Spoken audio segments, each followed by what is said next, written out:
Hello అండి, అందరికీ welcome back to mummy vlogs. అందరూ ఎలా ఉన్నారు? బాగున్నారా? సో ఈరోజు శ్రావణ శుక్రవారం, ఫస్ట్ శ్రావణ శుక్రవారం. సో రాత్రి మొత్తం ఇల్లంతా క్లీన్ చేసుకొని మాపింగ్ అది పెట్టేసుకొని నేను ఈవినింగ్తో మొత్తం అయిపోయింది. ఇంకా ఈరోజు సరదాగా సరే ఫస్ట్ శ్రావణ శుక్రవారం ఎలాగో ఇంట్లో పూజ అంటే పెద్దగా కాకుండా నార్మల్గా డైలీ చేసుకునే పూజలాగే, కాకపోతే కొంచెం ప్రసాదం చేద్దాము ఏదో ఒకటి అని చెప్పి. సో ఇంకా ఎలాగో చేస్తున్నాను కదా అని వ్లాగ్ షూట్ చేస్తున్నాను. ఇంకా నేను ఈవినింగ్ హెయిర్కి ఆయిల్ పెట్టుకున్నాను ఫుల్గా. ఇప్పుడు ఇంకా ఎలాగో హెడ్ బాత్ చేస్తాను కాబట్టి లాస్ట్ 2 వీక్స్ నుంచి ఏదో ఒక హెయిర్ ప్యాక్ వేసుకుంటున్నాను అనమాట హెడ్ బాత్ చేసేటప్పుడు. సో ఇంక ఈరోజు ఈ హైబిస్కస్ పౌడర్తో హెయిర్ ప్యాక్ వేసుకుందాం అనుకుంటున్నాను.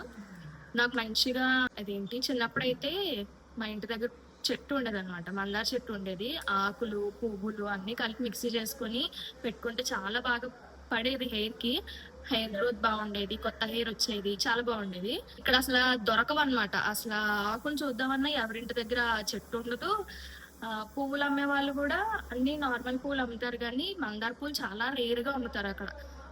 ఎప్పుడైనా కూడా చాలా రేరుగా దొరుకుతాయి మందార పూలు. సో ఇంకా అప్పటి నుంచి హైబిస్కస్ పౌడర్ తోని పెట్టుకున్నాను అనమాట హెయిర్ ప్యాక్ ఏదో ఒకటి. సో ఇంక ఈ రోజు హైబిస్కస్ పౌడర్ కొంచెం కర్డ్ వేసేసి హెయిర్ ప్యాక్ చేసుకుంటాను. నేను మా బాబు కూడా, మా ఇద్దరికి. తనకు కూడా హెయిర్ ఫాల్ ఫుల్గా ఉంది. నేను లాస్ట్ 2 వీక్స్ నుంచి ఏంటంటే నేను ఏ హెయిర్ ప్యాక్ పెట్టుకుంటే మా బాబు కూడా అదే పెట్టేయాలి, మంచిగా హెయిర్ బాగా ఫాల్, తనకు కూడా హెయిర్ ఫాల్ అయిపోతుంది అనమాట. సో ఇంకా కొంచెం కాపాడుకున్నాము అని చెప్పి ఇద్దరికి పెడుతున్నాను లాస్ట్ 2 వీక్స్ నుంచి.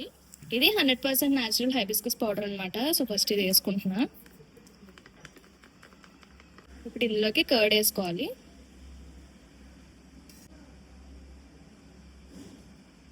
కండిషనింగ్ కోసం అనమాట. కర్డ్ ఏంటంటే మంచిగా కండిషనింగ్ గా ఉంటుంది హెయిర్. బాగా మిక్స్ చేసుకోవాలి దీన్ని.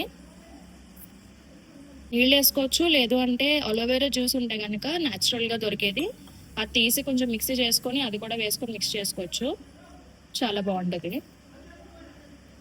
ఇదిగోండి, ఇలా థిక్ పేస్ట్ లాగా చేసుకోవాలన్నమాట. చక్కగా మంచి స్మూత్గా అయింది కదా. సో ఇప్పుడు దీన్ని హెయిర్కి పెట్టుకుని ఒక 30 to 45 minutes అలా ఉంచుకుంటే సరిపోద్ది. సో ఇదిగోండి, హెయిర్ ప్యాక్ వేసేసుకున్నాను. మా తాతల దగ్గర నుంచి వచ్చిన ఆస్తి అనమాట. మాకు ఇక్కడ ఎకరాల ఆస్తి. ఫుల్ హెయిర్ అలా అలా ఊడిపోద్ది అనమాట. అసలు మాకు ఇక్కడ హెయిరే ఉండదు అనమాట. దా కెమెరా ముందు కనిపించచ్చు కదా, రా బావా, పర్లేదు. నాకు చుట్టలేదు ఇదిగో, అందుకే కదా హెయిర్ ప్యాక్లు వేసుకున్నా ఇద్దరం. ఇప్పుడే ఫ్రెష్ అయ్యి వచ్చేసాను. సో ఈ రోజు నేను ప్రసాదం చేద్దాం అనుకుంటున్నాను కదా, అది ఈ రైస్తో అనమాట. పాలాడ రైస్ అని అంటారు. ఇలా ఉంటుంది ఈ రైస్, అటుకులతో చేస్తారంట. సో కొంచెం విరిగినట్టు ఫ్లేక్స్ లాగా అలా ఉంటుంది అనమాట ఈ రైస్. సో ఇది కేరళ వాళ్ళు ఓనం స్పెషల్ గా వాళ్ళ పండగ అప్పుడు చేసుకుంటారంట. అందులో కొబ్బరి పాలు వేసి చేస్తారనమాట వాళ్ళైతే. కానీ నేను ఇక్కడ తమిళనాడులో కూడా మా నైబర్స్ వాళ్ళు ప్రసాదం ఇచ్చినప్పుడు కూడా నేను ఇది చూసాను. అంటే వీళ్ళు తమిళియన్స్ కూడా ఇది చేసుకుంటారని అప్పుడు అర్థమైంది. అంటే ఓన్లీ కేరళలో కాకుండా తమిళనాడులో కూడా వీళ్ళు ప్రసాదం లాగా చేసుకుంటారనమాట దీన్ని. సో ఇంకా నేను ఈ రోజు నాకు అమ్మవారికి ఈరోజు ప్రసాదంగా ఇచ్చేద్దాం అనుకుంటున్నాను. సో ట్రై చేద్దాం అనిపించింది, మనం కూడా ఒకసారి ట్రై చేసి చూద్దాం ఎలా ఉంటుందో అని అనిపించింది. అయితే వాళ్ళు చేసే మెథడ్లో కాకుండా పరమాన్నం చేసుకుంటాం కదా మనం, పాలు మరిగిచ్చేసి అన్నం అందులో వేసి ఉడికిచ్చిన తర్వాత బెల్లం వేసుకొని అలాగా ఆ ప్రాసెస్లో చేద్దాం అనుకుంటున్నాను. వీళ్ళు కేరళ వాళ్ళు చేసే ప్రాసెస్ అయితే టోటలీ డిఫరెంట్ అనమాట. వాళ్ళు చేసేది కూడా ఒక ఇత్తడి పాత్రలోనే చేస్తారంట ఈ ప్రసాదం. అండ్ ఫస్ట్ ఏంటంటే పంచదారని బాగా కరిగించి క్యారమెల్ లాగా చేసి అందులో పాలేసి అది కూడా బాగా పాలు కూడా దగ్గరగా అయిపోయేలాగా అయిపోయిన తర్వాత ఈ రైస్ వేసి ఉడికిస్తారనమాట. మొత్తం ఆ ప్రసాదం అంతా కూడా ఒక క్యారమెల్ లాగా వస్తుంది అనమాట మనకి. ఇది వాళ్ళు చేసే ప్రాసెస్. అందులో కొబ్బరి పాలు వేసి చేసుకుంటారు. నేను కొబ్బరి పాలు వేయట్లేదు, నేను నార్మల్గా మిల్క్ వేసి చేస్తున్నాను. ఫస్ట్ అయితే దీన్ని బాగా వాష్ చేసుకుని వేడి నీళ్ళలో నానబెట్టాలంట ఒక 20 నిమిషాలు. అది చేస్తాను అప్పుడు. సో ఇదిగోండి, ఆ రైస్ని నేను చిన్న గ్లాస్తో వేస్తున్నాను. మొత్తం ఆ ప్యాకెట్ వేయట్లేదు, ఈ చిన్న గ్లాస్తో రైస్ వేసుకున్నా. రైస్ ఇలా ఉంటుంది అనమాట. సో ఇప్పుడు ఇది ఏంటంటే కొంచెం మంచిగా వాష్ చేసుకున్నాము. దీని అయితే వాష్ చేసి పెట్టాను. ఇప్పుడు ఇందులో హాట్ వాటర్ వేసుకోవాలి. సో ఇలాగా ఈ వేడి నీళ్ళల్లో ఒక 20 నిమిషాలు వదిలేయాలన్నమాట దీన్ని. ఇంకా ప్రసాదం కోసం అయితే ఆల్రెడీ గిన్నెలో పాలు వేసేసి పాలు మరగడానికి పెట్టాను. కొంచెం ఒక పొంగు వచ్చిన తర్వాత రైస్ వేసుకోవాలి. సో ఇప్పుడు పొంగు వస్తుంది కదా, ఈ రైస్ వేసేద్దాం ఇందులో.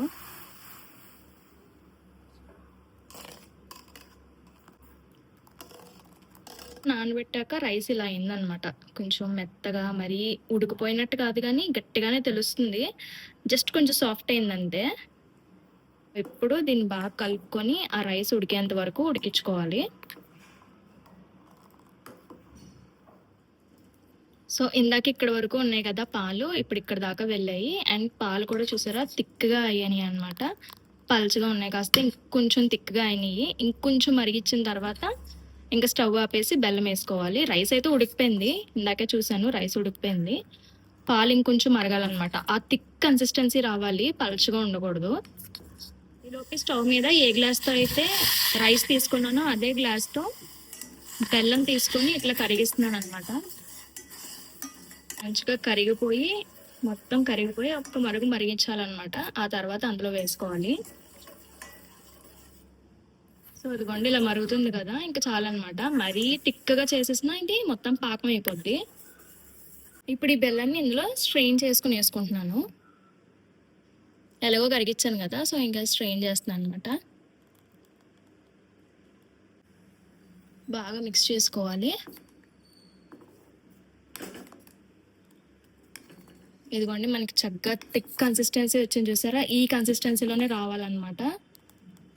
బాగా వచ్చింది. ఇప్పుడు ఇందులో మనం నెయ్యి వేసుకుని జీడిపప్పు అది వేసుకుంటే అది ఆప్షనల్ అనమాట. వేసుకోవచ్చు, వేసుకోకపోయినా పర్వాలేదు. నేనైతే వేద్దాం అనుకుంటున్నాను. జీడిపప్పే బాగుంటుంది అనమాట ఇందులోకి.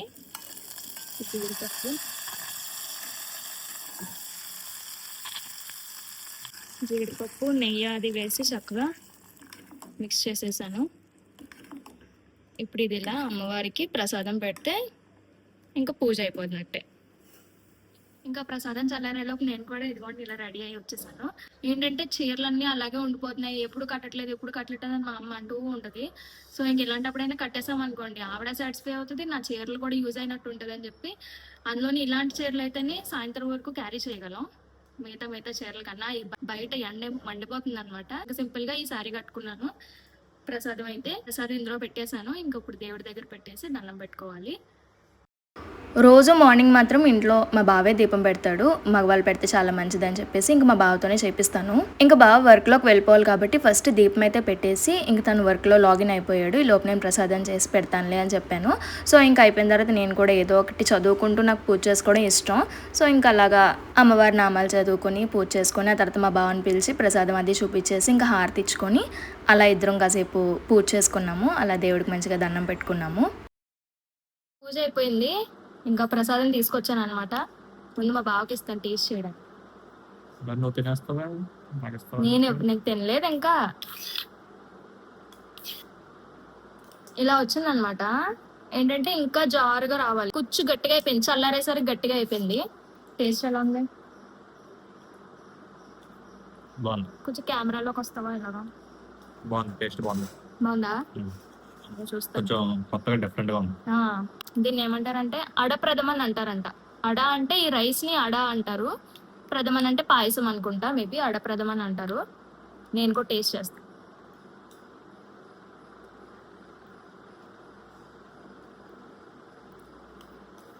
బాగుంది.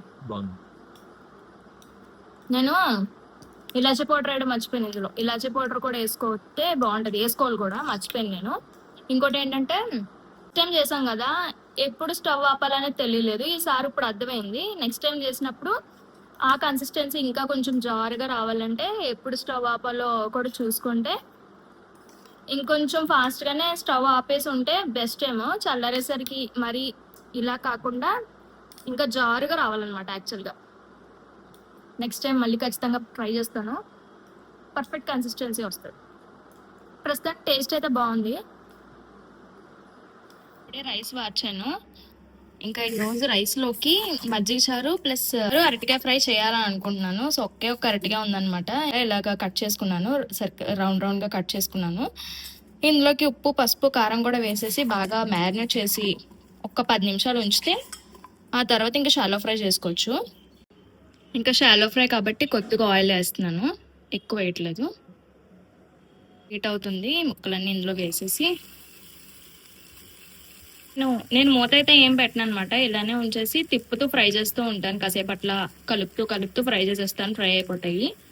సో ఇంకా మూత ఏం పెట్టను. ఇంకా ఫ్రై కూడా అయిపోయింది. అరటికాయ ఫ్రై క్రంచీగా క్రిస్పీగా ఉంది. అలానే మజ్జిగ చారు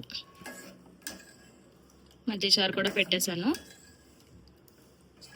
ఇప్పుడు ఇంకా లంచ్ టైం అయిపోయింది. లంచ్ తినేస్తాము. మజ్జిగ చారు అరటికాయ ఫ్రై ఎలా ఉంది? బాగుంది. మజ్జిగ చారు బాగుంది. సాంబార్లో కన్నా మజ్జిగ చారులోకి సాంబార్ ఆనియన్స్ ఉన్నాయి కదా ఇంట్లో, వేస్తానే ఇంకా బాగుంది. సూపర్ బాగుందా? కాకపోతే ఈ కాంబినేషన్ తిని కూడా చాలా రోజులు అయింది. మజ్జిగ చారు అరటికాయ ఫ్రై అలా తినట్లేదు. బాగుందంట. నేను ఇంకా తినలేదు. నేనేగా మజ్జిగ చారు చేసింది. ఈ రోజు ఇందాక ఒక వీడియో ఎడిటింగ్ చేశాను. మా అన్నయ్య వాళ్ళని ఇంటికి పిలిచిన లంచ్కి ఇంటికి పిలిచాం కదా, ఆ బ్లాగ్ అది ఈ రోజు అప్లోడ్ చేస్తున్నాను. ఆ వీడియో ఎవరైనా చూడకపోతే చూడండి. ఇప్పుడే చెప్పేస్తున్నాను. నేను కూడా తినేస్తాను. ఇంకా తర్వాత వీడియో కూడా అప్లోడ్ చేయాలి. ఫాస్ట్గా 2 అయిపోతుంది. సో ఇంక ఇప్పుడైతే ఈవినింగ్ స్నాక్స్ కోసం అని చెప్పి పూల్ మకానా ఫ్రై చేస్తున్నాను. జస్ట్ కొన్ని పూల్ మకానా ఇలా డ్రై రోస్ట్ చేసుకుంటాను అనమాట, అంతే. పూల్ మకానా తెచ్చి ప్యాకెట్ పెట్టుకుంటాము. అప్పుడప్పుడు కొన్ని పూల్ మకానా తీసుకొని జస్ట్ అలా డ్రై రోస్ట్ చేస్తున్నాను. నెయ్యి వేసుకుని డ్రై రోస్ట్ చేసుకుని దానిపైన సాల్ట్ పెప్పర్ అలా వేసుకోవచ్చు. మేము జస్ట్ ప్లెయిన్గా డ్రై రోస్ట్ చేసేస్తాను. అలాగే తినేస్తాం. బాగుంటుంది అలా కూడా. మీకు చెప్పలేదు కదా, యాక్చువల్గా నాకు కొంచెం చిన్నగా స్టిచ్చింగ్ వచ్చు అనమాట. సో ఈ బ్లౌజ్ నేనే స్టిచ్ చేసుకున్నా. చిన్నగా ఇలా ఒక బుట్ట డిజైన్లా పెట్టుకున్నాను చిన్నగా. సో ఇది బ్లౌజ్ ఒక 1.5 year అయిపోద్ది అనమాట. అప్పుడు ఎప్పుడో స్టిచ్ చేసుకున్నాను. నాకున్న చిన్న స్టిచ్చింగ్ నాలెడ్జ్తోనే జస్ట్ అలా అడ్జస్ట్ చేసుకొని మొత్తానికి ఈ బ్లౌజ్ అయితే స్టిచ్ చేసుకున్న అవుట్కమ్ కూడా బాగానే ఉంటుంది ఈ బ్లౌజ్. సో నేను బాగా ఎప్పటి నుంచో అనుకుంటున్నా ఉంటా, అంటే నేను బాగా అడుగుతున్నాను ఎప్పటి నుంచో పోర్టబుల్ స్టిచ్చింగ్ మిషన్ తీసుకుందాము, ఇంట్లో ఉంటే బాగుంటుంది కదా. అంటే కొంచెం స్టిచ్చింగ్ వచ్చినప్పుడు యూజ్ చేసుకోవచ్చు కదా, ఎప్పుడైనా కుట్టుకోవడానికో లేదంటే చిరిగిపోయిన కుట్టుకోవడానికి. చిన్న వాటిని కూడా బయటకు తీసుకెళ్ళి కొత్త డ్రెస్ తీసుకుంటే స్టిచ్ మీద స్టిచ్ చేయించుకోవడానికి దీనికి కూడా బోల్డ్ అంత కాస్ట్ అయిపోతుంది అనమాట. జస్ట్ ఒక స్టిచ్ చేయడానికి కూడా బోల్డ్ అంత కాస్ట్ తీసుకుంటున్నారు. మనకు కొంచెం నాలెడ్జ్ ఉన్నప్పుడు మన దగ్గర స్టిచ్చింగ్ మిషన్ ఉంటే ఇంకా బాగుంటుంది కదా, ఇంకా హెల్ప్ అవుతుంది కదా. సో నేను బాగా అడుగుతున్నాను అనమాట ఎప్పటి నుంచో, కొంటావా అంటే ప్రస్తుతానికి ఇప్పుడు ఓకే అన్నాడు. ఈ వీక్ కానీ నెక్స్ట్ వీక్ కానీ స్టిచ్చింగ్ మిషన్ అయితే తీసుకుంటాను. అంటే ఎప్పటి నుంచో అంటున్నాడు కొంటాను అని. బట్ ఇప్పుడు ఇంకా తీసుకుందామని హార్డ్గా డిసిషన్ తీసుకున్నాం అనమాట. ఇంకా తీసుకోవాలి అని చెప్పి ఈ వీక్ కానీ నెక్స్ట్ వీక్ కానీ తీసుకుంటాము. ఒకవేళ తీసుకుంటే కనుక అప్పుడు కూడా నేను వీడియో అప్లోడ్ చేస్తాను. అసలు ఏ మిషన్ తీసుకున్నాము, ఎలా ఉంది ఏంటి అని వీడియో అప్లోడ్ చేస్తాను. అప్పుడు కొంచెం ఫ్రై అయినట్టు తెలుస్తుంది కదా. సో ఇలా కొంచెం కలర్ వస్తే చాలన్నమాట, ఇంకా ఫ్రై అయిపోయినట్టే. అంటే జస్ట్ డ్రై రోస్ట్ అనమాట, అంతే. బావా ఇదిగో నా 2 బౌల్స్లో వేసి తీసుకొచ్చేసాను. 2 నీకు కాదు అబ్బా, చాలా ఉంది నీకు. నిన్న దేవుడి దీపం పెట్టడానికని నెయ్యి అయిపోతే నెయ్యి బాటిల్ తేయడానికని వెళ్ళాడు అనమాట మా బావ. అప్పుడు వచ్చేటప్పుడు ఏదో గిఫ్ట్ తెచ్చినట్టు తెచ్చాడు. ఇదిగోండి, నెయ్యి బాటిల్ కంటే ఫ్రీగా ఇచ్చారంట ఇది. ఇదిగోండి, ఇది ఇచ్చారంట ఫ్రీగా. ఎందుకు పనికొస్తుంది ఇది? నువ్వు మండే నుంచి ఆఫీస్కి వెళ్తావు కదా. మండే నుంచి కాదు, నేను మండే నుంచి స్కూల్లో జాయిన్ చేయబెడతాను. అర్థమైందా? మరి లంచ్ బాక్స్ లేదు. నువ్వు మండే నుంచి ఆఫీస్కి వెళ్తావు కదా, నీకు ఇందులో బ్రేక్ఫాస్ట్, ఇందులో లంచ్ పెడతాను. లేదనమాట, చిన్నపిల్లలు స్కూల్కి తీసుకెళ్తారు కదా, మా చిన్నప్పుడు తీసుకెళ్ళేవాళ్ళు ఇలాంటివి. ఇది ఇచ్చారనమాట, ఫ్రీగా ఇచ్చారంట. దాన్ని మా బావ ఏదో గిఫ్ట్ తెచ్చినట్టు తెచ్చాడు. ఇలా ఏంటి, ఎందుకు కొన్నావు అని అంటే కొన్నాను అంటున్నాడు అనమాట. ఫస్ట్ నువ్వు ఎందుకు కొన్నావు, ఇది మనకి ఎందుకు పనికి వస్తుంది, ఎందుకు కొన్నావు అంటే అప్పుడు చెప్పాడు గీకి ఫ్రీ ఇచ్చారు అని. ఇంకో గిఫ్ట్ తీసుకో, మండే నుంచి నీకే ఇది. సో ఇంకిద్దరం ఫ్రెష్ అయిపోయాము. ఇంకా ఇప్పుడు గుడికి వెళ్దాం అనుకుంటున్నాం అనమాట. ఎలాగో ఫ్రైడే చక్కగా ఈరోజు శ్రావణ శుక్రవారం పొద్దున్నే ప్రసాదం పెట్టుకుని మంచిగా పూజ కూడా చేసుకున్నాం కదా ఇంట్లో. డైలీ చేసుకుంటాం అనుకో పూజ, సో కొంచెం స్పెషల్గా చేసుకున్నాం కదా, అందుకని ఇంకా ఈరోజు ఎలాగో గుడికి వెళ్దాం అనుకుంటున్నాము. ఇప్పుడు నిజం చెప్పు, ప్రసాదం కోసం వెళ్తున్నావు కదా? అసలు తమిళనాడు వచ్చిన తర్వాత మాత్రం ఈ గుళ్ళో ప్రసాదాలకు అలవాటు పడితే నిజంగా అనకూడదు కానీ ప్రసాదం కోసం గుడికి వెళ్ళొచ్చు. ఆ కట్టు పొంగల్ గాని, ఆ పులిహార గాని, అదేంటది చక్కెర పొంగలి ఎంతో బాగుంటాయో అసలు. ప్రసాదాల కోసం నిజంగా టెంపుల్స్ కి వెళ్ళొచ్చు అనమాట తమిళనాడులో. ఏ టెంపుల్ అయినా అలాగే ఉంటది, ప్రసాదాలు మాత్రం బాగుంటాయి. ఈ రోజు ఇస్తారో ఇవ్వరా తెలియదు కదా, ఇవ్వచ్చు ఇవ్వకపోవచ్చు. ఒక్కొక్క రోజు ఇస్తారనమాట ప్రసాదాలు చక్కగా, అంటే ఎవరో ఒకరు చేసి తీసుకొస్తారు. సో ఈ రోజు అయితే ఇంకా ఇప్పుడు గుడికి వెళ్దాం అనుకుంటున్నాము. సో ఇంక ఇప్పుడే గుడికి వెళ్ళి వచ్చేసాము. అదిగోండి బొట్లు ఇచ్చారనమాట, అదే విభూతి అది ఇచ్చారు. మా బావ అన్నట్టు ప్రసాదం, మా బావ అన్నట్టుగానే అక్కడ ఎవరు ప్రసాదం ఇవ్వలేదు ఈ రోజు. లేదు అంటే వాళ్ళు ఒక ఇద్దరు లేడీస్ పొంగల్ వండుతున్నారనమాట గుడి దగ్గర. ఈ రోజు ఫ్రైడే కదా, వీళ్ళకి ఇంకా ఆషాఢ మాసం నడుస్తుంది. మేబీ ఈ రోజు లాస్ట్ ఫ్రైడే అనుకుంటా. మనకి శ్రావణ శుక్రవారాలు ఎంత ఇంపార్టెంటో వీళ్ళకి ఆషాఢ శుక్రవారాలు అంత ఇంపార్టెంట్ అనమాట. సో ఇద్దరు లేడీస్ పొంగల్ వండుతున్నారు, కానీ వాళ్ళు అప్పుడే పెట్టారు. అది అవ్వాలి, అమ్మవారికి చూపించాలి, తర్వాత పంచాలి. గుడికి వెళ్ళలేదు మొత్తానికి, ప్రసాదం కోసం వెళ్ళింది. ఏం కాదు ఏం కాదు, నేను గుడి కోసమే, అదే అమ్మవారి కోసమే వెళ్ళాను. నువ్వే అన్నావు ప్రసాదం ప్రసాదం అని, నువ్వు అన్నందుకైనా అక్కడ ప్రసాదం లేదు అదే నేను ఫీల్ అవ్వట్లేదు అనుకో ప్రసాదం లేదని. సో అది గుడికి అయితే వెళ్ళొచ్చాము. ఇప్పుడు ఇంకా గోధుమ పిండి కలుపుతాను. గోధుమ పిండి అట్లు రెడీ, పచ్చడి కూడా రెడీ, పల్లీ చట్నీ చేస్తాను. నాకేంటో కొబ్బరి చట్నీ చేసిన, పల్లీ చట్నీ చేసిన పైన పోపు వేయడానికి ఎంత బద్ధకమో. యాక్చువల్గా పోపు వేసుకుంటే బాగుంటుంది కానీ మళ్ళీ ఆ గిన్నె ఎవరితో ఇంకొంటారు అనిపిస్తుంది నాకు. ఇంకా అందుకని ఎప్పుడు కూడా పోపు పెద్దగా చాలా రేర్, ఎప్పుడైనా వేస్తూ ఉంటాను. సో అదండి ఈ రోజుకి వీడియో. ఈరోజు ఫస్ట్ శ్రావణ శుక్రవారం ఇలా గడిచింది. మార్నింగ్ ప్రసాదం చేశాను కదా, అడే ప్రథమన్, కానీ అంత వాళ్ళు చేసే ప్రాసెస్ లో చేయలేదు. కొంచెం తమిళనాడు కొంచెం తెలుగు మిక్స్ చేసినట్టు చేశాను. అయితే చల్లారిపోయిన తర్వాత అదేంటిది వేడిగా ఉన్నప్పుడు ఏదైతే కన్సిస్టెన్సీ వచ్చింది కదా, అది యాక్చువల్గా చల్లారిపోయిన తర్వాత అలా ఉండాలి కన్సిస్టెన్సీ. ఇంకా వేడిగా ఉండేసరికి అలా ఉంది కాబట్టి చల్లారిన తర్వాత ఏమో ఇంకొంచెం గట్టిగా అయిందనమాట. అంటే పరమండలాగా అయిపోయింది. యాక్చువల్గా అలా ఉండకూడదు, ఇంకా జారుగా సేమియాలాగా ఉండాలి. అయితే ఈసారి నెక్స్ట్ టైం ఇప్పుడు స్టవ్ ఆపాలి అని నాకు ఒక క్లారిటీ వచ్చింది అనమాట. నెక్స్ట్ టైం చేసినప్పుడు పర్ఫెక్ట్ గా వస్తుంది. ఇది ఫస్ట్ టైం కదా, సో కొంచెం అలా అయిపోయింది. బట్ టేస్ట్ బాగుంది కదా.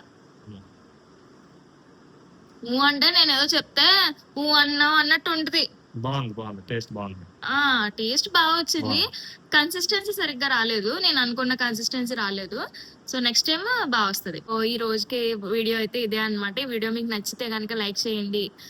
ఛానల్ కి వెళ్ళి మిగతా కంటెంట్ కూడా చూసి ఆ కంటెంట్ అంతా నచ్చితే సబ్స్క్రైబ్ చేసుకోండి. ఇంకో మంచి బ్లాగ్ తో మళ్ళీ కలుద్దాము. And line keep smiling. Bye. గట్టిగా బాయ్. మళ్ళీ చెప్పు. బాయ్. బాయ్. ఓకే.